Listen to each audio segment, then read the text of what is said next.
The shrill cries echo through the dark, eerie, high-pitched warbles and bone-chilling laughter bouncing off ancient limestone walls, amplified by the cave's acoustics and the pounding of monsoonal rain. But the people here, 400,000 years ago, do not fear the dark. They are Homo erectus, early masters of their world. And this place, just outside what will one day be called Beijing, is their domain, locally known as Dragon Bone Cave, or Zhaokudian. This site is a time capsule of the Pleistocene. Preserved within its layers of sediment are the remains of ancient horses, deer rhinos, and over 40 individuals of Homo erectus, upright walkers, toolmakers, intelligent beings with brains nearly the size of ours. Yet their story here is more cautionary than triumphant. These bones, scattered and fragmented across the cave floor, speak not of careful burials but of chaos. Long bones are shattered. Skullcaps lie in pieces, faces missing. At first, these were taken as signs of cannibalism. After all, brains and marrow are rich in fat and nutrients. But the truth turned out to be far more brutal. The marks weren't made by stone knives, but by teeth. Massive bone-crushing teeth. Enter Pachycaruta breviastris, the giant short-faced hyena, standing 1.5 meters tall at the shoulder. This predator was one of the most fearsome carnivores of the Pleistocene. Unlike its modern relatives, which scavenge as often as they hunt, Pachycaruta was a specialized bone consumer.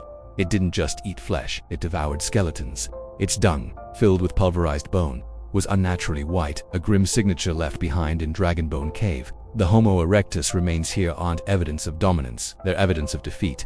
Prey not predators. And Zhaokudian isn't unique. Across Eurasia, early human bones share the same story. Caves echoing not with the laughter of triumph, but with the cackling of hyena packs. For much of our evolutionary history, humans were not apex predators. We were hunted as often as we hunted. So how did we move up the food chain? Flash forward to Victorian London. It's the 19th century. A 9-year-old boy named John Wade walks the busy streets near the docks of the Thames. A ship from the East Indies has just arrived. Among its cargo, a full-grown Bengal tiger, bound for the private menagerie of Charles, Jamrach. As the crate is unloaded, the tiger sees its chance. It kicks violently, dislodging the wooden slats just enough to squeeze out. Chaos erupts. Young John, unaware of the danger, reaches out and in a flash, the 200-kilogram predator lunges, locking its jaws around his head and dragging him down the street. This wasn't the jungle, this was London. And yet the food chain didn't care. The boy survived, barely thanks to Jamrach, who beat the tiger with a crowbar until it released him. But John never truly recovered. He was haunted by nightmares. At school, he became known for biting other children. A stark reminder, even at the top, humans remain vulnerable. We tend to think of ourselves as the pinnacle of the food chain. But in reality, we share that spot precariously with other apex predators. Our position is measured by our trophic level, a concept that describes an organism's role in the food web. At the base are autotrophs, self-nourishing organisms like plants and certain bacteria, which can make food from sunlight, carbon dioxide, or even methane. Above them are the heterotrophs, organisms like us, which must consume other life forms to survive. All animals, from insects to elephants, fall into this category. But it wasn't always this way. 3 billion years ago, the Earth was ruled by autotrophic bacteria, simple life forms that formed layered colonies called stromatolites. These early organisms lived peaceful, predator-free lives, absorbing sunlight or digesting rocks to make food. That peace ended when one cell swallowed another and failed to digest it. This moment of failed predation changed life forever. The swallowed cell became a mitochondrion, the powerhouse of modern cells. Later, a second swallowed cell became the chloroplast in plants. These symbiotic partnerships gave rise to complex cells and eventually, complex life. As evolution advanced, cells formed multicellular organisms with specialized systems for movement, digestion, and defense. The world became one of predators and prey, with ever-growing trophic complexity. By the Cambrian period, 500 million years ago, life exploded in diversity. Shells, claws, eyes, all evolutionary answers to a singular problem: survive. And among these emerging survivors were our own primate ancestors, roughly 10 million years. After the dinosaurs vanished, a tiny creature clung to the branches of what is now Wyoming's rainforests. Less than 200 grams in weight, with small side-facing eyes and opposable toes, it looked like a tree shrew. But it was a primordial primate, an early experiment in what would become the lineage of monkeys, apes, and humans. It relied on its sense of smell, not sight. Its vision was poor, and it did little jumping. But it thrived in the dense, hot forests of the Paleocene thermal maximum. When tropical climates reached as far as the Arctic, as the Earth cooled and changed, so did life. Our primate ancestors evolved bigger brains, better vision, stronger social bonds. Slowly, we climbed the trophic ladder. But the ascent wasn't guaranteed. We had to outwit predators, adapt to changing environments, and survive countless near-extinctions. Today, we sit at the top. But as history shows from Zhaokudian caves, 2 Victorian tiger attacks. Our place has never been secure. We became the dominant species not because we were the biggest or the strongest, but because we were the most adaptable. And even now we live in a world where ancient rules still apply. Eat or be eaten. The chance to evolve and flourish flowering plants formerly called angiosperms today. Many of the world's plants are descended from these early angiosperms. Any plant with a flower or a fruit is an angiosperm, and their sudden rise to dominance means that any animal capable of specializing on them is similarly successful. The small and unspecialized eyes of carpelestes may not be particularly good at seeing distant fruit, but its nose is certainly capable of detecting that ripening scent from a distance. Grasping feet give it the skill needed to climb for its food, and its low-crowned molars are fit to crush through soft fruit and resist sugar-induced cavities from a fruit diet.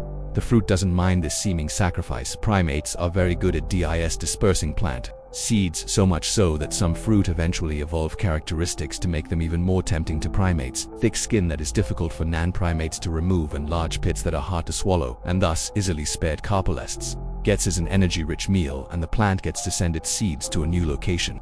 A win-win for the two of them. The evolution of fruits and flowers was incredibly important for our primate ancestors. It offered a new and abundant food source with lots of sugar and thus lots of energy, while all animals work to find foods that can fuel their bodies. Primates have higher energy requirements than most, in part because of our larger brains. There are 2 relatively abundant and seasonally consistent components of the ancestral and modern primate diet: insects and leaves, but each source has its problems. Leaves resist digestion, full of complex molecules like cellulose, which require some fermentation time in the stomach to digest. Small primates cannot eat enough leaves or spend enough time on fermentation to survive with them as a primary dietary component, and so for a small primate, a few insects here and there are necessary to make a big impact on their energy intake. Meanwhile, larger primates, anything over around 500 g, struggle to catch enough insects to use them as a viable food source. Instead, they use their larger body size to properly ferment leaves, and so for them, leaves are a much bigger part of their diet than insects. This is why today the primary insect and animal-eating primates, the fora, are very small like Taz, and the leaf-eating primates, the folivores, were often large like gorillas. This trade-off is known as C-threshold, but there are ways around it. The evolution of fruit provided one such alternative route. Fruit does not need to be fermented, so it is easy for small primates to digest during the right season. It is very abundant, making it easy for large primates to acquire as well. This has made fruit just as important to primates as primates have been to the plants themselves, and in the ever-escalating battle to find more food, some primates turn to nectar and even sap, becoming gores that focus on the liquid produced by plants. Modern gores like mets have specialized teeth to help them scrape trees and encourage the flow of sap and sticky resin. Others are opportunistic, eating sap that drools from insect wounds. The shorter molars of carpelestes, and it's simple to suggest that this primate was more focused on fruit than tree sap or animals. And during the Paleocene, fruits were abundant, but this greenhouse could only last so long, and with changing climates came changing diets. 54 million years after that particular carpelestes sought out fruit in the jungle, and our ancestors are much changed in hominids, our immediate family that includes all the different types of humans past and present, as well as various ape species. The evolution of larger brains made energy acquisition even more important. Our ancestors also needed time to do things like make tools and socialize, activities they couldn't indulge in if they spent all their time digesting lower energy food, so they focused onto nutrient-rich food sources, meat and fat, but lacking in sharp teeth and claws, they turned to tool-making. We see examples of these first tools in a nearly 2 million-year-old site in Tanzania, known as Alvi Gorge. This ravine was home to Homo habilis during the Pliocene, as evidenced by the tools they left behind. Though rougher-looking, these choppers were incredibly useful. The edges were sharp enough to cut through meat, as slices and chips on the animal bones at Alvi show. This leap to using simple tools was shorter than you might think today. We see primates like capuchin monkeys using rocks to smash open nuts, an excellent starting place for tool use in hominids. But though these choppers were sophisticated enough to pull meat from bone, they were kitchen tools, not hunting tools, and it seems our ancestors may have learned how to process meat long before they learned how to catch it. Instead, Homo habilis and other early homins were likely scavenging their food. It also seems likely that they weren't just scavenging for meat after all. Taking food from predators is a dangerous proposition, but taking bones is an entirely different story. Few animals have the capacity or energy to break open bones to access fatty marrow. Hyenas have been one of the few whose teeth and jaws are strong enough to do so. This meant that uncracked bones were fairly accessible and ready for harvesting. Indeed, humans today still show certain adaptations for this scavenging lifestyle. After all, Scavenging comes with many dangers, including food poisoning, and so human stomachs have evolved an incredibly low and acidic pH. Acidic stomachs help to break down the bacteria found in carcasses, and our stomach acid is on par with other scavengers, even more acidic than most carnivores and omnivores, but even prepared with stomach acid in tools. The scavenging lifestyle was dangerous, and while bones were less utilized by other animals, they weren't abandoned completely after all. While hyenas today are limited to Africa, they were much further spread in the place. Two-seen hyenas and hominins were in direct competition for carcasses throughout much of our history, and in most cases it seems the hyenas won, but not all. One site in southern Spain shows the signs of one of these prehistoric standoffs. Archaeologists in 2001 uncovered a partial skeleton of Mammuthus meridionalis. The southern mammoth analyses of the bone suggested this mammoth died of natural causes. Its teeth were so worn as to be incapable of eating, a common cause of death in modern elephants. But while the animal's death was not dramatic, the fight over its carcass certainly was. All around the carcass there are signs of the competing scavengers. Broken tools from people and a characteristic bone-white feces of hyenas, but the clearest sign of hominin victory is actually in what is not present. The legs. These have been removed from the carcass and are a good indication that hominins arrived first on the scene. Legs have plenty of meat and bone marrow and are relatively easy to carry, and by taking their portion of the carcass elsewhere, these hominids successfully avoided fighting and likely losing to the hyenas. And so in some cases we won by default, but only some. Often our ancestors weren't so lucky. 27 million years ago, a nocturnal predator stalks the trees of ancient England. Its large eyes take advantage of the low light, letting it see the flapping wings of moths collecting on a tree trunk to drink sap that spills on the surface. The moths are unaware they're being hunted, which makes it easy for this ambush predator to slowly sneak up on them. Once close enough, the hunter strikes in a flash. Microxio's dexterous fingers snatch a moth from the sky. The taro-like primate bites the moth's head clean off, then swallows the rest. It's not a complete meal, but it's a start. But Micros is not the only predator on the Isle of Wight, for as this small primate goes to grab another moth, something strikes from above. It moves silently. How Taria friend would have neither seen nor heard it coming, and its talons cut short micro-choruses life as quickly as a moth's. And indeed, the story is written across Miko's bones. The small jaws found in the head and hill formation are etched in acid, showing they spent time in a predator's stomach. The acid primarily affects the teeth, and the jaw bones are left unmarked, suggesting it was swallowed whole while the gum line was intact. And the fact that the bone is still intact at all, this suggests it was thrown up after the meat had been digested. All of this evidence points to a singular group of predators. Owls, while less frightening to humans, perhaps owls and other birds, have been a terrifying predator for primates in the past. Many other early primate bones in Europe and the Americas bear the same acid etching as the ill-fated Microceus. The small primate Vetix found across Europe during the Eocene has teeth that is similarly lacking their outer coating and may have been digested then regurgitated by owls. In the United States, lemur-like organisms like phenol lemur and taria-like organisms like Steinus are also preserved in accumulations made by owls. In fact, in some ways, we owe a considerable amount of our primate fossil record to the acts of owls. While many birds of prey will produce some sort of pellet of indigestible bones and fur, owls are far more complete because they lack the necessary stomach acid to digest them. Owls often spit up pellets in the same locations, leading to massive accumulations of small mammal bones, including our primate ancestors. But while we have them to thank for our fossil record, other birds are still collecting these bones today, and some are primate specialists. Take the harpy eagle, for example, a meter-long eagle that lives throughout South America. Though it weighs only 9 kilos, that makes it more than capable of subduing small primates, like squirrel monkeys and capuchins. In fact, nearly 50% of their diet is primates. They're also capable of taking down primates closer to their size, like howler monkeys, but a limitation exists for birds. They rarely kill what they cannot carry home to their nest. This means that outweighing a bird by a considerable margin makes you less likely to become prey. As a result, increasing size was an important defense against predatory birds, yet most primate species, both today and throughout history, have been smaller, and this is because while being eaten alive by predatory birds may be a bit of a negative, being small can help primates find enough food to survive. Even in hominids, our ancestors were relatively small for a very long time. The first human-sized hominids may have been only 3-5 million years ago, with Australopithecus showing that for a long time we were small enough to be fearful of the skies. But of course, just being larger than an eagle does not free you from predators. There's always another predator waiting. Take leopards, for example. Baboons in Africa are much larger than South American monkeys, weighing in at up to 40 kilos. Yet up to 70% of baboon deaths are the result of predation by leopards. Alone, being in a bigger weight class does not save them. As diel animals, baboons are most at risk when they need to rest. Leopards are nocturnal and prefer attacking. When the baboons are sleeping, their attacks are so successful that even the baboon's typical cautionary measures seem pointless. For example, some baboons have been observed sleeping in trees or high up on cliffs, presumably trying to avoid being eaten. It has not worked. Leopards have proven themselves more than willing to scale these obstacles to hunt the primates. Though leopards have only been around for 6 million years or so, that doesn't guarantee the safety of earlier homins. Prehistoric Africa was a land full of different predators, and to make matters worse, often these predators coexisted in the same region at the same time, meaning there were multiple species requiring different techniques to avoid in the water. Lurked enormous crocodiles, like Crocodilus anthropophagus, the suspected culprit for the crocodile bite marks on hominid bones and hominid bones in Alivi Gorge. Nearly 8 meters long, this crocodile was named for its suspected behavior.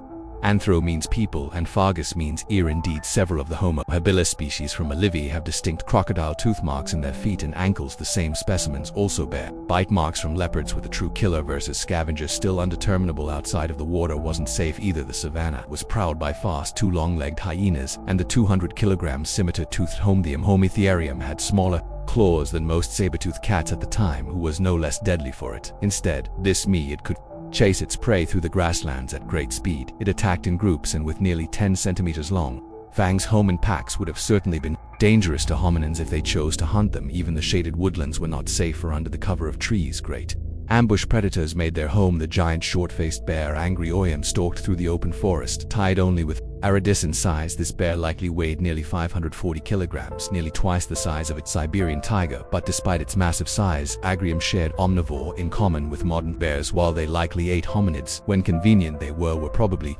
easier to avoid than the many woodland cats of the time. Why fear a bear when the semi-arboreal saber-toothed Dinopheles could stalk you from the treetops, or leopards could hunt you across cliffs? One difficulty in determining the true danger these predators presented is that the evidence of active predation is often the same evidence as scavenging. Even today, many man-eating species are more likely to scavenge corpses than take down humans themselves. Indeed, modern-day hyenas are known to dig up freshly buried bones. Therefore, even if bones do hold bite marks, these are just as likely to indicate crimes of opportunity, and even bite marks themselves are relatively rare. After all, most carnivores attempt to eat meat, not bone. So to find more evidence of these predator-prey relationships, scientists often have to look a little closer at the chemical makeup of the bones themselves. In particular, they record the relative trophic levels of predator and prey and attempt to piece the two together. One such trophic clue is nitrogen, an element of many forms that gets preserved in fossil teeth. There is an isotope of nitrogen that gets concentrated at higher and higher trophic levels. Higher up the food chain, a heavy element called nitrogen-15. The more carnivorous an animal's diet, the more nitrogen-15 in its teeth, and those predators that ate other carnivores and omnivores would have an even denser concentration. This means that the moderate level of nitrogen-15 in Hominium suggests its diet was primarily herbivores like mammoths. However, the high level of nitrogen in Dinophelis is consistent with eating omnivores like the early horned Paranthropus. As a result, we can tell where hominins fell in the food chain even when bite marks and gouges weren't preserved, though of course there are few cases where the evidence is a little more obvious. Take the skull of a young Australopithecus africanus known as the tongue child. The evidence of danger from above is clearly carved into their skull. Great gouges in and around the eye sockets, and distinct scratches crisscross the forehead and cranium, the preserved marks of very large talons.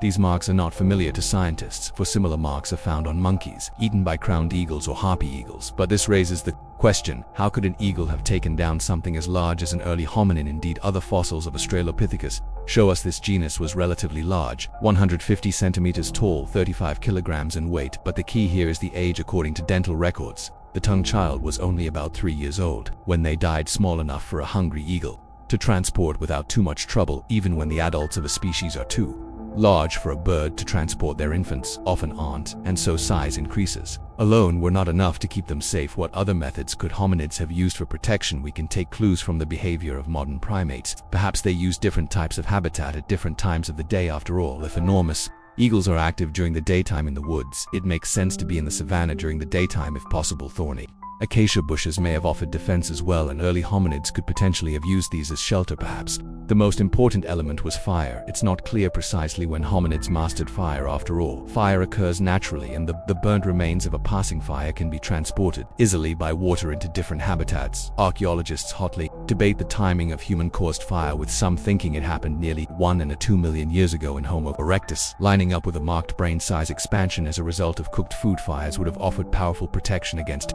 predation, but not just the actual flame itself. Burned habitats are often avoided by predators, especially animals like lions who are easily sported in the open landscape. So in that sense, lighting fires not only helped hominids digest food, it helped them avoid becoming it, and fur-making items weren't the only things clasped in our ancient ancestors' hands for, in the end, it was tool use that would set us apart from other predators and help to break our role in the food train in the hot afternoon. Sun, a small primate hides away in a tree hollow to take a nap. They are tiny, covered in fur, and have large red-brown eyes when they're awake, at least in the evenings. This bush baby, also known as gallo, will prowl the woodland to find eggs, insects, and fruit to supplement its diet, but they will not make it to nightfall. A group of hunters are approaching, each bearing a stick in hand. They've sharpened these sticks into points with their teeth to create spears. One of them climbs the tree. The bush baby has chosen to sleep in it, finds the hollow and shoves in the spear, stabbing inwards towards the sleeping prey. At first, the hunter strikes blindly, not sure if there is prey in the hollow or not, though. When they pull their spear out and see blood, they know they found a meal. But these primate-on-primate hunters are not humans, nor any ancestor of humans at all. These are present-day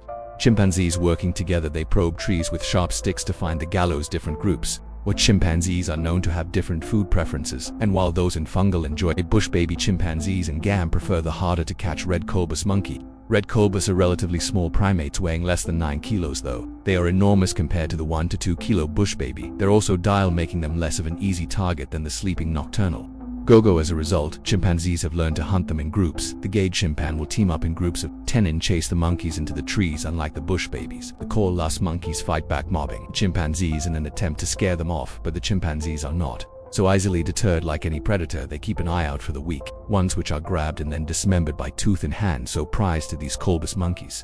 The chimpanzees have put them at risk of local extinctions through overhunting.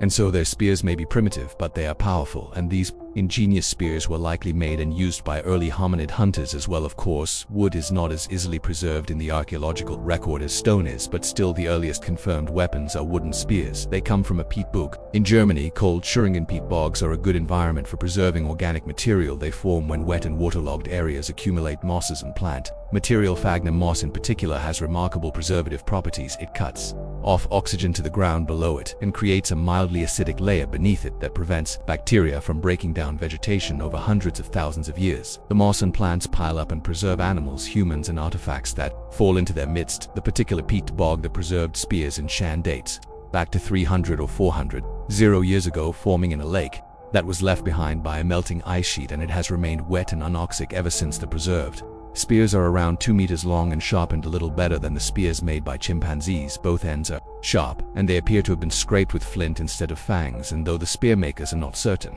they may have been Homo heidelbensis or possibly Niels. Regardless of the maker, these spears were only the tip of the hunting revolution. After all, meat provided our ancestors with plenty of calories and less time, giving them more time to focus on creating new, better weapons and to take care of their children. Why fight for meat with a lion or hyena when you could obtain it yourself? To start with, over time, our bodies evolved to become even better at hunting in Homo erectus. We already see the signs. Our shoulders have adapted. Instead of being useful for climbing, they have developed in a way that is better for growing spears. Our jaws are changing as well, becoming smaller and weaker. We had learned how to cook our food to make it easier to swallow, and of course our hunting technology changed and improved. In North America, people began hunting with large fluted spear tips known as clovis points. These large stone tools may have helped them hunt large animals like mammoths and sloths. Indeed, in South America around 1300 years ago, the thick fishtail points showed up for the same purpose. Indeed, it seems our ancestors became good at hunting quite quickly. Unlike many predators, we were able to hunt animals in their prime, not just the old and sick. Strong adult animals had greater fat reserves, supplying us with more energy with less effort, and just as nitrogen isotopes revealed our predators many millennia before, those same isotopes begin to show how we moved rapidly upwards through the trophic levels. We even hunted other carnivores and omnivores like bears. As the ice ages came to an end, it became clear that humanity had not just claimed the food chain, we had helped to drastically change it. Scientists still debate the exact role of ancient humans in the extinction of megafauna across the world during the latest ice age. Being hunted, assuring didn't help, and as humans learned more about agriculture and food production, we continued to modify food chains across the world. We now even to farm animals using breeding techniques to ensure they are even easier to acquire and more docile and delicious than ever. We grow crops for ourselves and our livestock, changing the natural environment and chasing out unwanted wild interlopers. Our impact on the ecosystem has altered herbivore populations, which in turn has impacted other predators. This level of power over our environment shows we are in a much different trophic level than we started out in. We are no longer pressed to rise up the food chain. Instead, we've had to modify our own behavior to prevent extinctions of animals on lower rungs. We take tigers and put them in preserves. We warn fishermen to stay at bay. Indeed, in Ethiopia, our old predators are now often relegated to nuisances. Hyenas have to be relocated from airports to allow our planes to land. We are now the stewards, protectors, and sometimes killers of the animals that once hunted us. Don't forget to like and subscribe and leave us a comment to tell us what you think. Thanks for watching, and we'll see you next time.